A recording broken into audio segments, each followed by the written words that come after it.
नमस्कार दोस्तों, स्वागत है आप सभी का हमारे चैनल ओम भक्ति स्टोरी पर। दोस्तों, आज हम आपको सुनाएंगे तीन बहुएं बनी कुतिया, तीन चोरनी बहुओं की कहानी। अगर आप हमारे चैनल पर नए हैं तो प्लीज़ हमारे वीडियो को लाइक करें, चैनल को सब्सक्राइब करें और शेयर करें। एक गांव में एक बुढ़िया माई रहती थी। उसके तीन बेटे और तीन बहुएं थीं। बुढ़िया माई बड़े सत्कर्म किया करती थी। दान कर्म करना, व्रत पूजा उसका नियम था। वह कार्तिक स्नान किया करती थी। कार्तिक महीने में भगवान विष्णु, माता लक्ष्मी और तुलसी जी का पूजन किया करती थी। बुढ़िया माई हमेशा कार्तिक स्नान करती और जब कार्तिक पूर्णिमा आती तो गंगा स्नान के लिए जाया करती थी। अब कार्तिक का महीना शुरू हो गया। बुढ़िया माई ने कार्तिक स्नान शुरू कर दिया। वह माखन और मिश्री का भगवान विष्णु और माता लक्ष्मी को भोग बनाती। कभी दही और कभी मिश्री का, कभी माखन मिश्री का, जो भी उससे बनता उसी का वह भोग लगाती और घर के और आस पड़ोस के सब सदस्यों में थोड़ा तुलसी दल डालकर उस प्रसाद को बांटा करती थी। उसके बाद वह स्वयं भोजन किया करती थी। उसका नित्य कर्म यही था। लेकिन जो बुढ़िया की बहुएं थीं, उन्हें बुढ़िया का इस तरीके से पूजा पाठ करना, प्रसाद बांटना बिल्कुल पसंद नहीं था। जब बुढ़िया माई अपने तीनों बहुओं को जो भी कार्तिक स्नान और पूजा का जो प्रसाद बनाती थी, भोग लगाने के बाद उन्हें देती तो वो लोग खाने से मना कर देते थे। कहते थे, क्या यह ढोंग करती है, क्या दिखावा करती है, तुलसी दल इसमें डालती है, तुलसी के पत्ते हमसे नहीं खाए जाते हैं। इस तरीके से वह बुढ़िया को मना कर देते थे। अब धीरे धीरे बहुओं के रंग में बेटे भी रंगने लगे थे। अब वो अपनी माँ से कोई भी सीधे मुंह बात नहीं करते थे, क्योंकि बुढ़िया का जो भी पति था, अभी कुछ समय पहले ही उसकी मृत्यु हुई थी। इसलिए बुढ़िया माई बेचारी चुपचाप रह जाती थी। वह धीरे धीरे अपना कार्तिक स्नान करती और पड़ोसियों में अपना प्रसाद बांटती और उनके बाद अपना भोजन करती और पड़ोसियों में अपना प्रसाद बांटती और उसके बाद अपना भोजन करती। लेकिन तीनों बहुओं को तो सास फूटी आंख नहीं भा रही थी। वो लोग तो यह सोचते थे कि ससुर तो चला गया, ये सास भी चली जाए तो कम से कम यह खर्चा तो छूटेगा। जब देखो तब पूजा के नाम पर अनाप शनाप खर्चा करती रहती है। कभी पड़ोसियों को बुलाना, कभी किसी को भोजन कराना, कभी वहाँ पर दिया जलाना, कभी वहाँ पर घी का दिया जलाना है, तुलसी के नीचे कभी मंदिर जाना। इस तरह से इसके खर्चे लगे रहते हैं। अब जब बुढ़िया माई को तीनों बहुएं पसंद नहीं करती थीं, आपस में भी उनकी कम ही बनती थी। तीनों एक दूसरे से काम के ऊपर मनमुटाव रखती थीं। तीनों के बच्चे थे। बड़े लड़के के दो लड़के, एक लड़की थी। बीच वाले लड़के के भी तीन बच्चे थे और छोटे वाले के भी दो बच्चे थे। इस तरह से बुढ़िया का भरा पूरा परिवार था।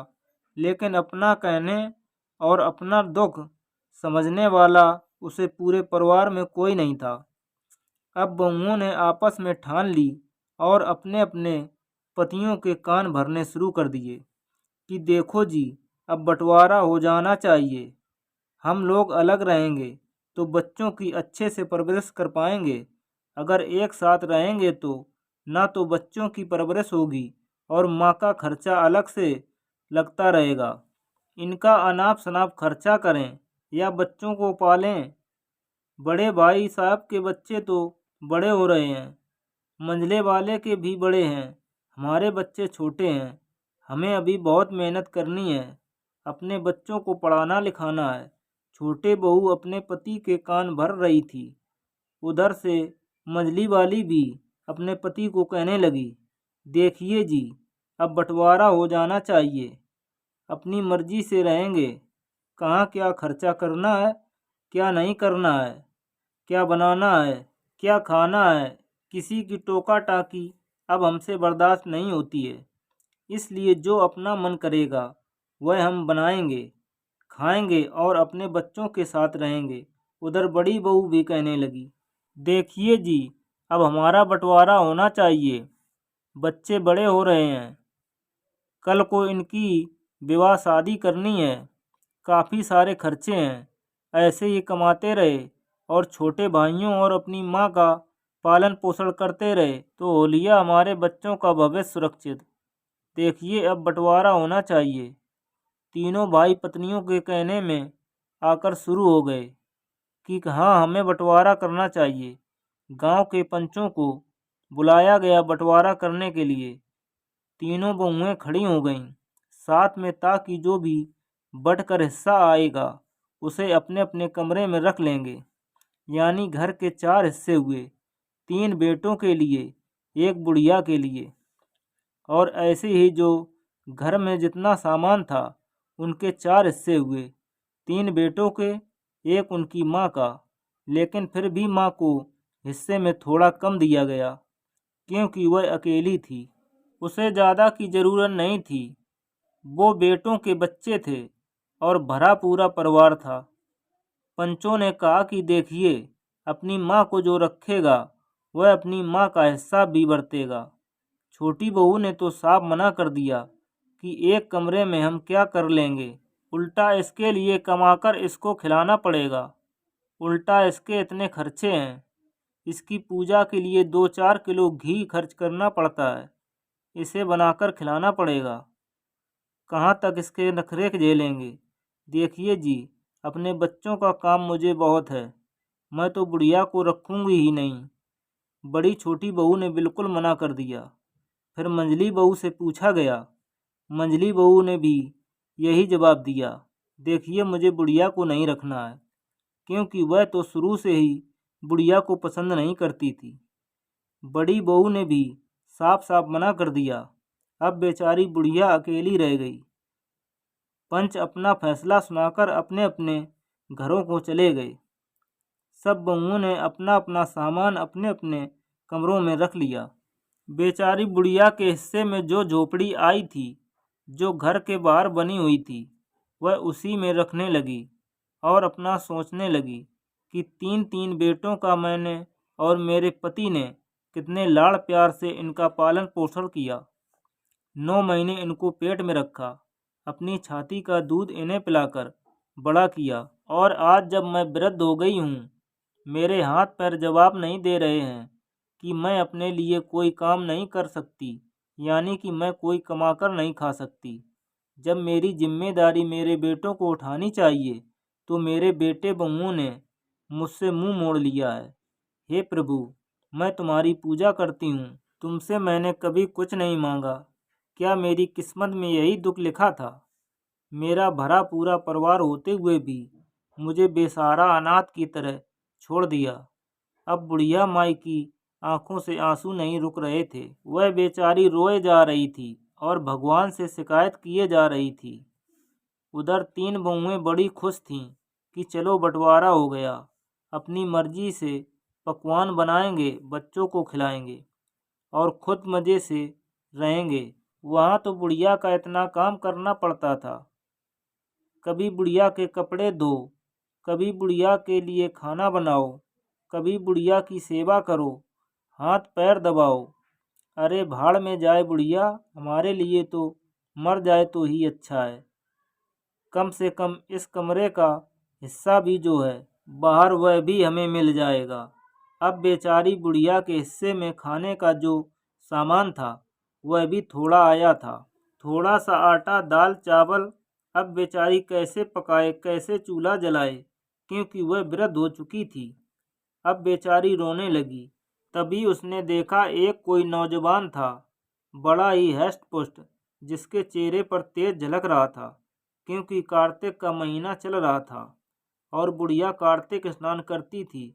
इस महीने में बंटवारा भी हुआ था। बुढ़िया अपने दिनों को और अपने पति को याद करके रो रही थी और अपने बच्चों को सोच रही थी कि मैंने कैसे दुखों से उन्हें पाला और आज मुझे सबने बेसहारा छोड़ दिया है। प्रभु, तू ही मेरा सहारा है। अब जैसे भी रखोगे तुम, तुम ही मुझे रखोगे। नौजवान ने बाहर से दरवाज़ा खटखटाया। बुढ़िया माई ने देखा कोई दरवाजे पर खड़ा है। 16-17 साल का लड़का था, जो बड़ा ही सांवला रंग, खूबसूरत से नैन, नक्शा मोटी आंखें, लंबे लंबे घुंघराले बाल। बुढ़िया माई से कहने लगा, अम्मा तुमने मुझे पहचाना नहीं, मेरा नाम कृष्णा है। बुढ़िया माई कहने लगी, अरे बेटा, मैं तो तुम्हें नहीं पहचान पाई हूँ। तुम कौन हो? इस गांव के तो तुम लगते नहीं हो। तब वह लड़का कहने लगा, माँ तुम मुझे नहीं पहचान रही हो। तुम नाते में मेरी बुआ दादी लगती हो, क्योंकि मैं तुम्हारे भाई के लड़के का लड़का हूँ और तुम्हारे मायके से आया हूँ। हमें खबर मिली थी कि तुम्हारा बंटवारा हो गया है और वह बेटों ने तुम्हें बेसहारा छोड़ दिया है। इसलिए मेरे पिताजी ने तुम्हारी मदद करने के लिए मुझे भेजा है। मेरी पत्नी ने कहा है कि आप जाओ और बूढ़ी माँ की मदद करके आओ। मेरी पत्नी जिद पर अड़ गई, क्योंकि मेरी पत्नी को किसी का दुख उसे बर्दाश्त नहीं होता है। इसलिए मैंने तुम्हारे लिए कुछ सामान लेकर आया हूँ। बुढ़िया माई ने उसे पुचकारा और बोली, अंदर आओ बेटा। उसे अच्छे से बिठाया, पानी भरकर गिलास दिया और कुछ तो था नहीं, थोड़ा सा गुड़ दिया, लो बेटा पी लो और गुड़ खा लो। अब जो कृष्णा आया था उसने बड़े प्यार से पानी पिया, बूढ़ी माँ का घर जमाया और कहने लगा, माँ इसमें बना हुआ कुछ खाना भी है, अब भूखी मत रहना, खाना खा लेना। और हम यहीं दूसरे गांव में रहते हैं, ज़्यादा दूर नहीं है। हम रोज़ आपका खाना भिजवा दिया करेंगे, आपको खाने की कोई परेशानी नहीं होगी। थोड़ी देर रुकने के बाद कृष्णा नाम का लड़का बुढ़िया माई से विदा लेकर चला गया। बुढ़िया माई तो सोचने लगी, हे प्रभु, अभी भी इंसानियत जिंदा है। बेटों ने और बहू ने मुझे ठुकरा दिया, लेकिन मेरे मायके वाले अभी भी मुझे याद करते हैं। मैं कितने सालों से कभी मायके ही नहीं गई। माँ भैया भाभी रहे नहीं, अब भतीजे और उनके बच्चे हैं, तो वे बेचारी मेरी पहचान में भी नहीं आते। मेरा कभी मायके जाना ही नहीं होता और मेरे मायके वाले मुझे अभी भी इतना मान रहे हैं। अब बुढ़िया बेचारी अपना सामान खोलकर देखने लगी। उसमें बड़ा अच्छा अच्छा सामान था। बुढ़िया के लिए सूती साड़ी, बड़ी अच्छी दाल चावल, काजू किशमिश, बादाम, काफ़ी सारे जो ड्राई फ्रूट थे और जितना भी घर का ज़रूरी सामान होता सब था। बुढ़िया माई खुश हो गई और एक थाली में खाना लगा हुआ था, जिसे देखते ही बुढ़िया की जो भूखी भी थी उसकी आंखों में चमक आ गई। उसने पहले भगवान का, विष्णु भगवान और माँ लक्ष्मी को भोग लगाया, क्योंकि बेचारी सुबह से बड़ी दुखी थी। आज उसने भोग भी नहीं बनाया था और तुलसी दल डाल के भगवान को भोग लगाकर पहले पड़ोसियों को प्रसाद दिया। पड़ोसियों ने बड़े खुश होकर बुढ़िया माई का प्रसाद लिया, लेकिन तीनों बहुओं को जब बेटों को प्रसाद देने गई तो तीनों बहू और बेटों ने बुढ़िया को झटका दिया और वहाँ से भेज दिया कि नहीं चाहिए तुम्हारा प्रसाद, प्रसाद के बहाने से घर में आना चाहती हो। इसलिए बेचारी बुढ़िया के आंखों में आंसू भरकर फिर से अपने घर लौट आई। आकर उसने हाथ जोड़े और भोजन किया। ऐसा स्वादिष्ट भोजन उसने अपने जीवन में कभी नहीं किया था। आज उसने पौष्टिक और ऐसा स्वादिष्ट भोजन किया कि उसकी आत्मा तृप्त हो गई। अब वह फिर से अपने पूजा पाठ और अपने नियम कर्म में लग गई। वह सुबह उठकर कार्तिक स्नान करती और उसके बाद अपना भोग बनाती, पड़ोसियों को प्रसाद देती, क्योंकि पड़ोसी तो बुढ़िया को बड़ी सती मानते थे कि देखो कितनी अच्छी सती जैसी औरत है, कितना पूजा पाठ करती है। यह सच भी था। बुढ़िया माई हमेशा सबके दुख में दुखी होती थी और सबसे पहले पहुंच जाती थी। गांव के लोग बुढ़िया माई की बड़ी इज्जत करते थे। अगर कोई इज्जत नहीं करता था तो वह थे बुढ़िया के अपने बेटे और बहू।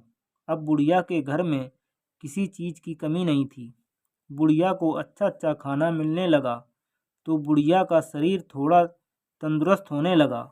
यह देखकर तीनों बहुएं सोचने लगी हैं कि बुढ़िया को हमने इसलिए अलग किया कि कुछ दिन रोएगी और भूखी प्यासी रहेगी तो भगवान को प्यारी हो जाएगी। लेकिन ये क्या, ये तो दिन पर दिन मोटी होती जा रही है, तंदुरुस्त होती जा रही है। आखिर इसके पास कोई कमाने वाला भी नहीं है, फिर इसको कहाँ से खाना मिलता है। इसका हमने सोचा था कच्चा पक्का बनाकर खाएगी तो जल्दी से बीमार हो जाएगी, लेकिन ये तो बड़ी तंदुरुस्त होती जा रही है। इसके चेहरे पर तो चमक आती जा रही है। अब हुआ यूं कि दोनों समय एक लड़का आता है और बुढ़िया माई के दरवाजे पर भोजन की थाली रखकर चला जाता है। बुढ़िया माई उस थाली को उठा लेती। कभी कभी तो लड़का बुढ़िया माई को देख जाता तो कहता कि कृष्णा ने मुझे भेजा है और मैं जल्दी में हूँ। इतना कहकर वह भोजन पकड़ाकर चला जाता। बुढ़िया माई खुशी से भोजन करती और प्रभु के गुण गाती। वह तुलसी जी को सींचती और तुलसी जी के पास दीपक रखती, क्योंकि घी की भी कोई कमी नहीं थी। अब तो जो उसके घर में भंडार भरने लगे थे, उधर बहुओं को बड़ी जलन होने लगी थी कि हमारे घर में इतना कमाने के बावजूद हमको सोच समझ कर खर्चा करना पड़ता है। और हमने बुढ़िया को अलग किया, लेकिन फिर भी इसका कोई भी नियम नहीं टूटा। आखिर इसका खर्चा कौन देता है।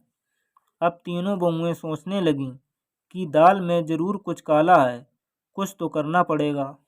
अब धीरे धीरे कार्तिक का महीना खत्म हुआ।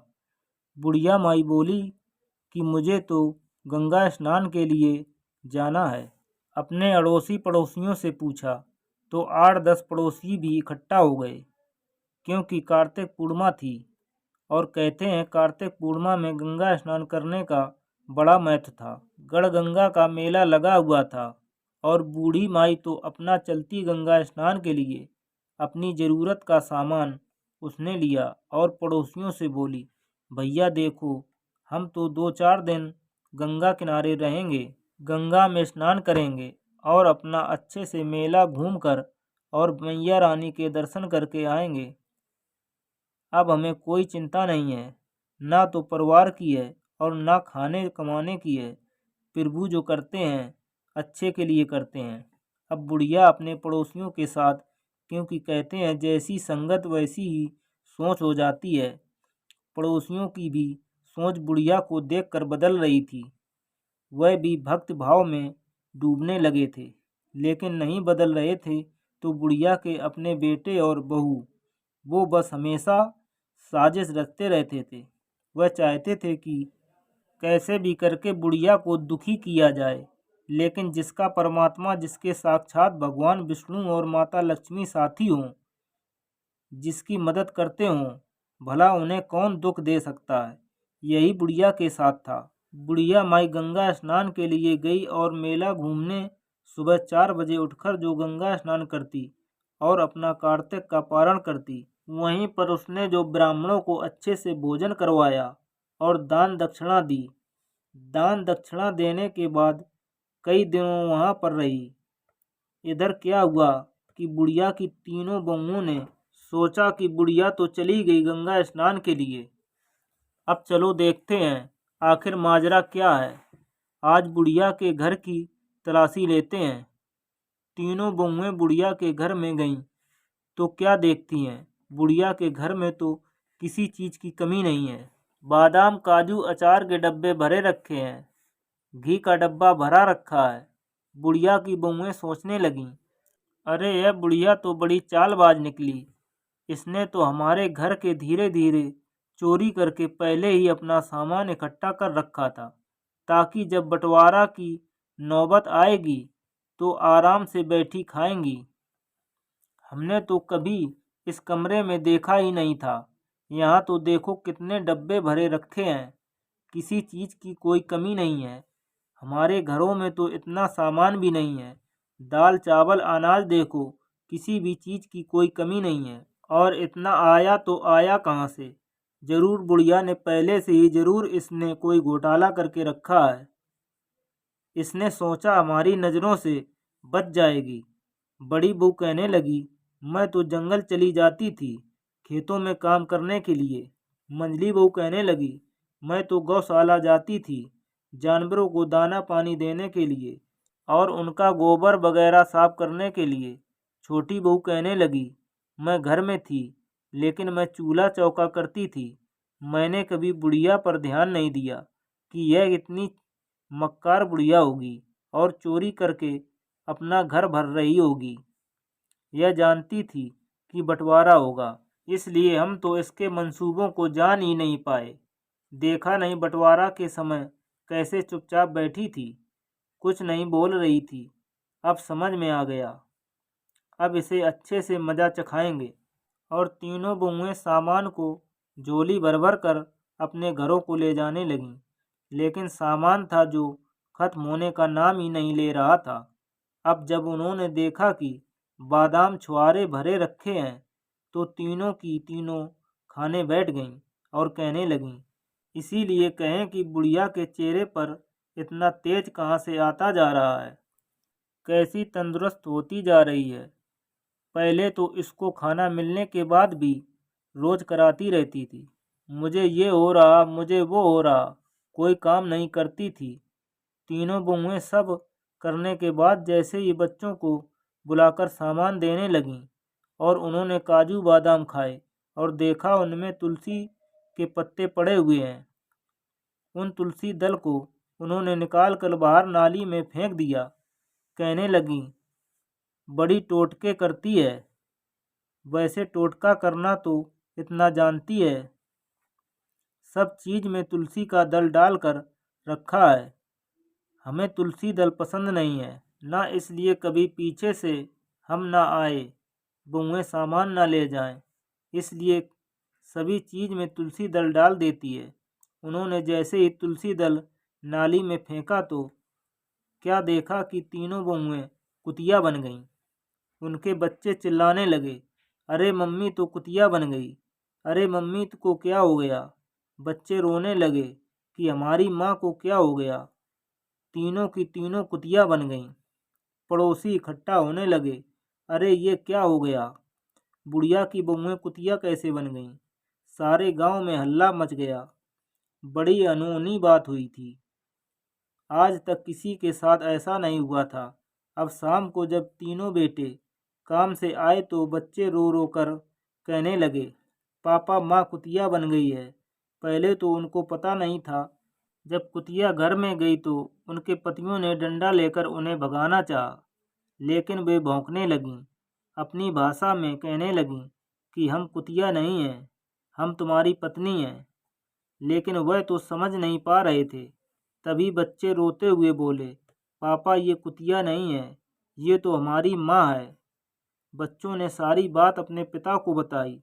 अपने पिता को बताई तो सारा माजरा समझ गए। तो पिता बोले, इन्होंने जरूर कुछ किया होगा, लेकिन अब किया क्या जा सकता है। फिर भी वह डंडा लेकर भगाने लगे क्योंकि समाज में हंसी ना हो। लेकिन कुतिया कहाँ भागने वाली थी। एक दो डंडा पड़ता फिर भी वो वहीं बैठी रहती। वह कहीं नहीं जा रही थी। अपनी भाषा में जो भौंकती और कहने की कोशिश करती, लेकिन समझता कौन। अब बेचारे पतियों को और बच्चों को मिलकर अपना खाना बनाना पड़ता। घर के सब काम करने पड़ रहे थे। वह सोच रहे थे कि माँ आ जाए तो माँ से ही कोई समाधान निकलेगा कि कैसे यह अपने पूर्व रूप में आ जाए। गांव के लोगों ने यही सलाह दी थी कि देखो तुम्हारी माँ बड़ी सताई हुई है, तुम लोगों ने उसे बड़ा दुख दिया है, बड़ी उसकी आत्मा सताई है। अब यह इसी का नतीजा है जो बहुओं को भुगतना पड़ रहा है, क्योंकि कहते हैं ना कहीं तो आत्माओं का श्राप पड़ता है। तुमने उसे बहुत दुख दिया है, इसलिए यह तीनों कुतिया बन गई हैं। इंतजार करो कि तुम्हारी माँ आ जाए, तभी कोई उपाय निकलेगा। अब कुतिया सारे दिन दरवाजे पर बैठी रहती। उनके पति रोटी डाल देते तो खा लेती और अपना किया कराया भोगती रहती। अब बेचारे बच्चे रोते रहते और उनसे लिपटे रहते, क्योंकि वो उनकी माँ थी। बच्चे तो जानते थे उधर बुढ़िया तो बड़े मज़े में थी, बड़ा आराम से अपना पूजा पाठ करती रहती, गंगा स्नान करती। धीरे धीरे उसे वहाँ पर 8 दिन हो गए। वह हर साल आती थी गंगा स्नान करने, लेकिन जैसे मन की शांति अब की बार मुझे प्राप्त हुई है, ऐसी कभी नहीं हुई है। पड़ोसी कहने लगे, माई अब तो चलें घर, मेला भी उठ गया है। बुढ़िया माई कहने लगी, अरे मेरा तो ऐसा मन करता है कि मैं तो यहीं की होकर रह जाऊं, गंगा किनारे अपनी झोपड़ी डालूं और यहीं पर स्नान किया करूं। पड़ोसी कहने लगे, माई चलो घर चलते हैं, गांव में क्या होता होगा उसकी भी खोज खबर करते हैं। आखिर अपना घर ऐसे ही थोड़ी ना छोड़ा जाता है। कुछ भी माँ तुम्हारे 3 बेटे बहू पोते पोती हैं, तुमसे मतलब नहीं रखते, लेकिन तुम्हारे अंदर तो उनके लिए ममता है।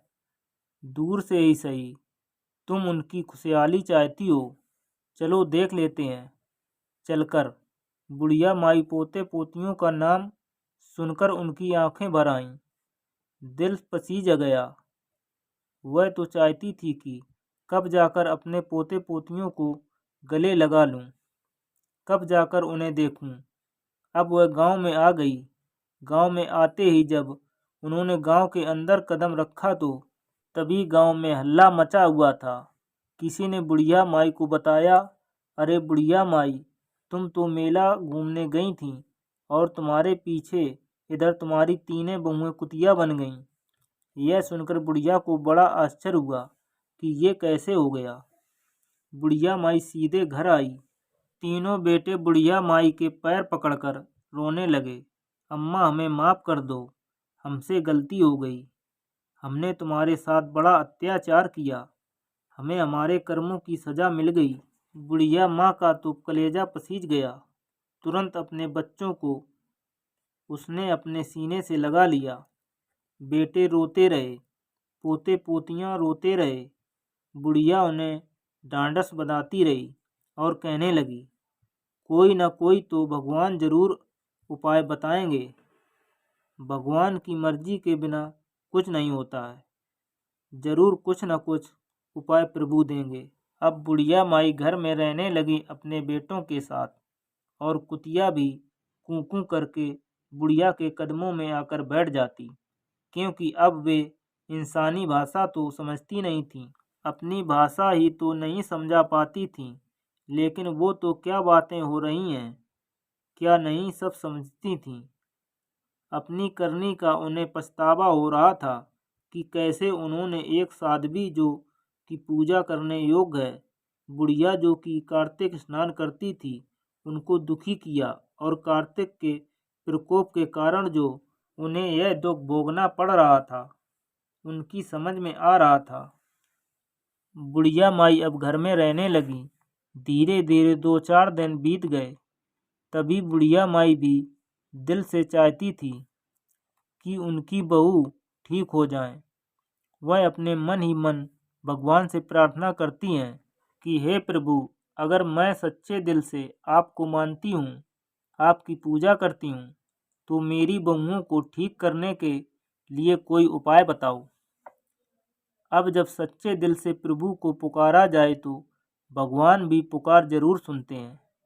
अब तभी देखा कि दरवाजे पर कोई बाबा आए हैं। उसने दरवाज़ा खटखटाया और भिक्षा मांगी। बुढ़िया माई भिक्षा देने के लिए गई और बाबा के पैर पकड़कर कहने लगी, बाबा आओ, ग्रहण कर लो। बाबा बड़े प्रसन्न हुए। बुढ़िया ने सेवा की। बाबा बोले, मैं तुम्हारी सेवा से बड़ा प्रसन्न हूँ, क्योंकि बुढ़िया साधु संतों की बड़ी सेवा किया करती थी, किसी को खाली हाथ नहीं जाने देती थी, चाहे उससे कुछ भी बने वह जरूर देती थी। और कार्तिक के महीने में तो पूरा महीना वह दान पुण्य में लगी रहती थी। बाबा बैठे तो बुढ़िया अपने बेटों से कहने लगी, बेटा, मुझे लग रहा है कि पहुँचे हुए बाबा हैं, तुम जरूर इनसे कोई उपाय पूछ लो। तब बाबा के चरणों में तीनों बेटे गिर गए। बच्चों ने पूरी बात बाबा को बताई कि कैसे उनकी माँ कुतिया बन गई हैं।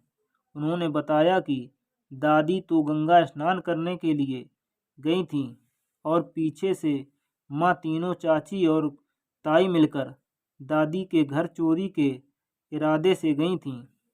उन्होंने बुढ़िया माई का सारा सामान चोरी कर लिया और कुछ बिगाड़ा और कुछ खाया। उसके बाद जो सामान के अंदर तुलसी दल रखा हुआ था, तुलसी जी के पत्तों को नाली में फेंक दिया। उसके कुछ देर बाद मेरी माँ, चाची और ताई कुतिया बन गईं और हम लोग देखते रह गए। हम खूब रोए। साधु बाबा ने पूरी बात सुनी तो बोले, ठीक है, वैसे तो बहुओं को करनी का फल मिल गया है, जैसा किया वैसा भरोगे। तब बाबा कहने लगे, देखो कार्तिक का महीना समाप्त हो गया है, इसका एक उपाय है। अब जब अगले साल कार्तिक का महीना आएगा तब बुढ़िया माई जो स्नान करेगी, उस स्नान के पानी से इन तीनों को नहलाना पड़ेगा। पूरा एक महीना जब उस पानी से नहाएंगी और कार्तिक पूर्णिमा के दिन जो ब्राह्मण भोजन करने आएंगे उनका बचा हुआ जूठा भोजन खाएंगी और इनके ऊपर गंगा जल छिड़क दोगे तो यह अपने पूर्ण रूप में आ जाएंगी, जो इनका पहला रूप था। अब तो बाबा इतना उपाय बताकर चले गए। धीरे धीरे 3 दिन बीत गए और तीनों बेटा अपनी माँ की बहुत सेवा करने लगे। माँ को कोई काम नहीं करने देते थे, आगे पीछे लगे रहते थे। अब कार्तिक का महीना आ गया। तीनों बेटा बोले, माँ कार्तिक स्नान करो। अब तीनों बेटा माँ की पूजा पाठ की जो भी सामग्री लगती थी पहले से ही इंतजाम कर देते थे। माँ को कहने का मौका भी नहीं देते थे। कोई दीपक तैयार करता तो कोई जल का लोटा तैयार कर देता था। कोई माँ के कपड़े धोकर टांग देता, कोई गर्म पानी रख देता कि बूढ़ी माँ कभी ठंडे पानी से ना नहाए, क्योंकि सुबह 4 बजे स्नान करती थीं। बुढ़िया माई कहती, मैं तो ठंडे पानी से स्नान कर लूँगी, लेकिन बेटे नहीं मानते थे। माँ जब पूजा पाठ कर लेती तो उसके स्नान का जो पानी होता 1 लोटा भरकर तीनों कुतियों के ऊपर डाल दिया जाता। धीरे धीरे महीना बीतने को आया। अब कार्तिक पूर्णिमा आ गई। माँ कहने लगी, देखो बेटा, तुम 5 ब्राह्मण को बुला दो। मैं 5 ब्राह्मणों को भोजन कराती हूँ, इसलिए मैं 5 ब्राह्मणों को भोजन करा दूँ। अब बेटा बोला, माँ 5 ब्राह्मण तो आएंगे ही, और भी ब्राह्मण बुलाने होंगे। मैं 5 ब्राह्मण और बुला लाऊंगा। बड़ा बेटा ब्राह्मण लेने चला गया। छोटे बेटे ने सोचा, पुण्य कर्म में तो मैं पीछे क्यों रहूं, मैं और 5 ब्राह्मण ले आऊंगा, मेरे खर्चे में से खा लेंगे, दान पुण्य है। बीच वाले ने सोचा, बड़ा और बेटा भाई गया तो मैं भी क्यों पीछे रहूं, जाकर मैं भी बुला लाता हूँ। अब 20 ब्राह्मण आ गए। बुढ़िया ने बुलाए थे 5, तीनों बेटे 5-5 लेकर आ गए। बुढ़िया माई बोली, बेटा मैंने 5 ब्राह्मणों के लिए कहा था। सब बोले, माँ हम इस योग्य हैं कि ब्राह्मणों को भोजन करा सकते हैं, तुम चिंता मत करो, खाने दो। तो बुढ़िया माई कहने लगी, बेटा 20 हैं तो 1 ब्राह्मण का और इंतजाम कर लो, 21 हो जाएंगे। तो बोले, ठीक है। फिर 1 ब्राह्मण और बुलाया गया। 21 ब्राह्मणों को पूरे विधि विधान से अच्छे अच्छे पकवान बनाकर खिलाए गए। बड़े ब्राह्मण जो थे वो कोई और नहीं, भगवान के रूप थे। ब्रह्मा, विष्णु, महेश, कार्तिक के गणेश जी, नारद जी और ऐसे ही सब बैठे हुए थे। अब सबने बड़ी तृप्ति के साथ भोजन किया। बुढ़िया माई ने सबको अपनी यथाशक्ति अनुसार जो उन्हें दक्षिणा दी और सबके पैर छुए और यही कहा, हे ब्राह्मण देवता, अगर आप खुश हो तो कम से कम ऐसा आशीर्वाद दो कि मेरी बहुएं जिस पीड़ा को झेल रही हैं, इनसे उन्हें मुक्ति मिल जाए। मेरे कार्तिक में नहाने का जो पुण्य है वो मेरी बहुओं को मिल जाए।